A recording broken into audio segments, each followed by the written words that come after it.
घटनाचक्र आधुनिक भारतीय इतिहास में यूरोपियों का आगमन।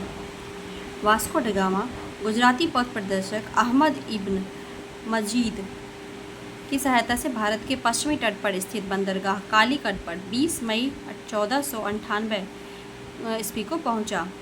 उसने यहाँ पहुंचकर भारत के नए समुद्री मार्ग की खोज की। कालीकट के तत्कालीन शासक जमोरीन ने वास्को डी गामा का स्वागत किया। वास्को डी गामा के भारत आगमन से पुर्तगालियों एवं भारत के मध्य व्यापार के क्षेत्र में एक नए युग का शुभारंभ हुआ।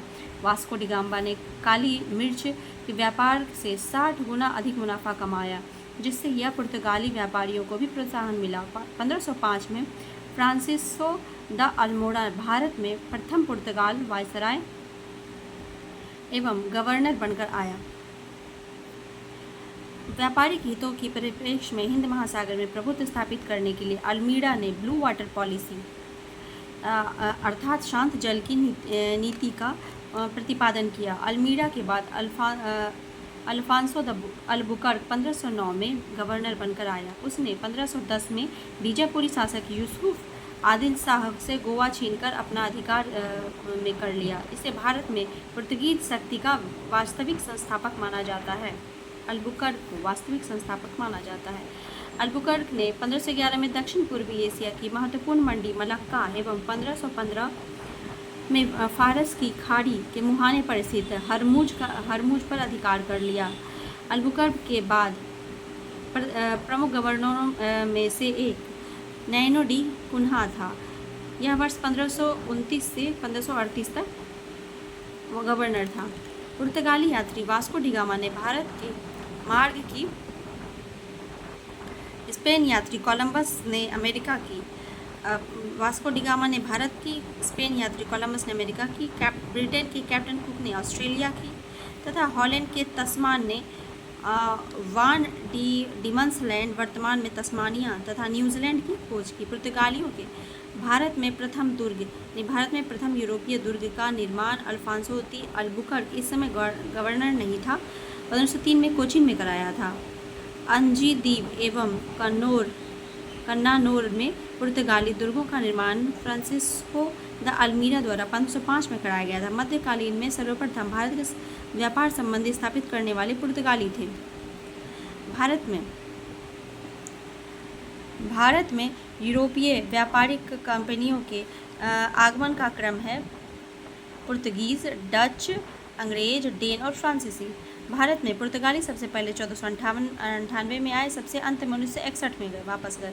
वर्ष 1961 में गोवा का पुर्तगाली गवर्नर जनरल मैनुअल एंटोनियो वास्लो ए सिल्वा था। भारत की स्वतंत्रता प्राप्ति के दौरान भारत का गवर्नर जनरल जैसो फेइरिसा बोसा था। यूरोपीय शक्तियों में सर्वप्रथम पुर्तगाली व्यापारियों ने भारत में समुद्रिक व्यापारिक केंद्र स्थापित किया था। पुर्तगालियों ने 1503 में कोचीन में पहली फैक्ट्री तथा 1505 में कोहिनूर में अपनी दूसरी फैक्ट्री स्थापित की थी। 1534 ईस्वी में पुर्तगालियों ने बंगाल के शासक गियासुद्दीन मोहम्मद से सतगांव एवं चटगांव में अपनी फैक्ट्रियां स्थापित की अनुमति प्राप्त कर ली। पुर्तगालियों द्वारा हुगली के बंगाल की खाड़ी में समुद्री लूटपाट के लिए अड्डे के रूप में इस्तेमाल किया जाता था। 1632 में मुगल शाहजहां ने हुगली में पुर्तगाली बस्तियों को पूरी तरह नष्ट कर दिया और 1000 से अधिक पुर्तगाली निवासी को बंदी बना लिया। काशिम बाजार की फैक्ट्री में प्रमुख जॉब चार्नक ने अंग्रेजों के व्यापार केंद्र के लिए हुगली के स्थान पर सूतानुती और सुनौती कलकत्ता स्थल को चुना। कोची 1814 में ब्रिटिश उपनिवेश के तहत शामिल हुआ। 1599 में इंग्लैंड में एक मर्चेंट एडवेंचर्स नामक दल ने अंग्रेजी ईस्ट इंडिया कंपनी अथवा the governor and company of merchant of London trading in to the East Indies की स्थापना की। दिसंबर 1600 में ब्रिटेन की महारानी एलिजाबेथ प्रथम ने से पूर्व के साथ व्यापार हेतु 15 वर्षों के लिए अधिकार पत्र प्रदान किया था। इस दौरान भारत का बादशाह अकबर था।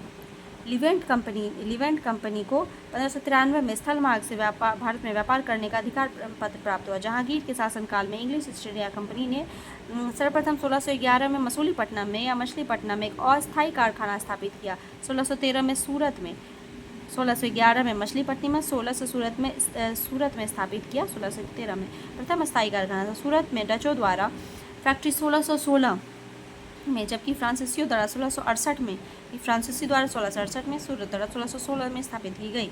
थॉमस बेस्ट नामक अंग्रेज अधिकारी ने पुर्तगालियों को स्वाली के स्थान पर हराया था।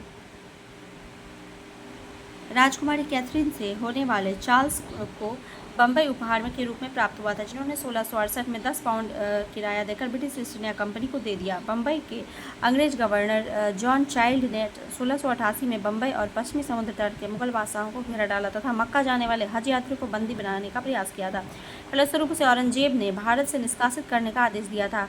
प्रथम कर्नाटक युद्ध 1646 से 48 ऑस्ट्रेलिया के उत्तराधिकार जो 1740 में आरंभ हुआ था पर विस्तार था। यह गृह सरकारों की आज्ञा के विरुद्ध ही दोनों दलों अंग्रेज और फ्रांसीसी में 1746 में युद्ध प्रारंभ हुआ। अंग्रेज कैप्टन बर्नेट के नेतृत्व में अंग्रेजी सेना कुछ फ्रांसीसी जहाज़ों पर अधिकार कर लेने युद्ध का तत्कालिक कारण था।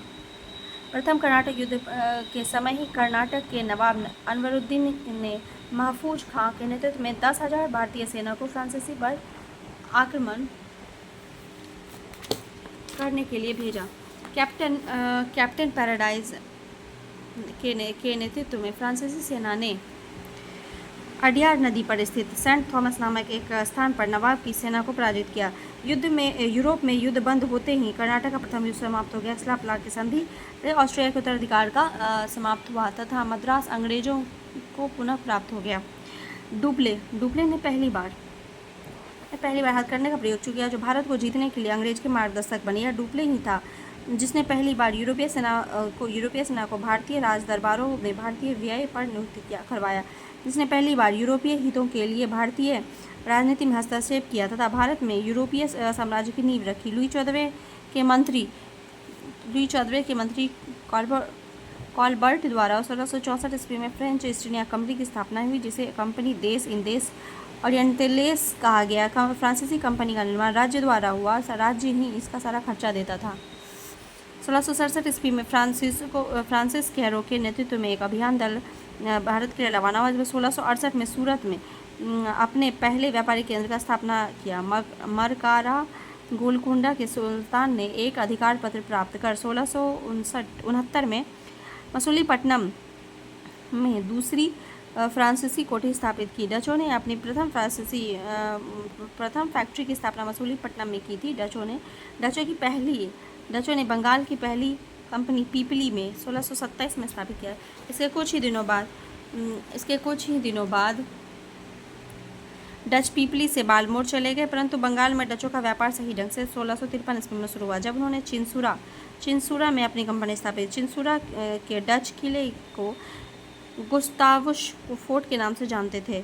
यूरोपवासियों का सर्वोत्तम सोडा और अफीम बिहार से प्राप्त होता था। अंग्रेजी शासनकाल में बिहार अफीम उत्पादन हेतु प्रसिद्ध था। भारत में यूरोपीय शक्तियों के आगमन का क्रम इस प्रकार है: पुर्तगीज, डच, अंग्रेज, डेन, फ्रांसीसी। जबकि इन कंपनियों की स्थापना का वर्ष है: पुर्तगीज कंपनी 1498, डच 1602, अंग्रेज ईस्ट इंडिया कंपनी 1600,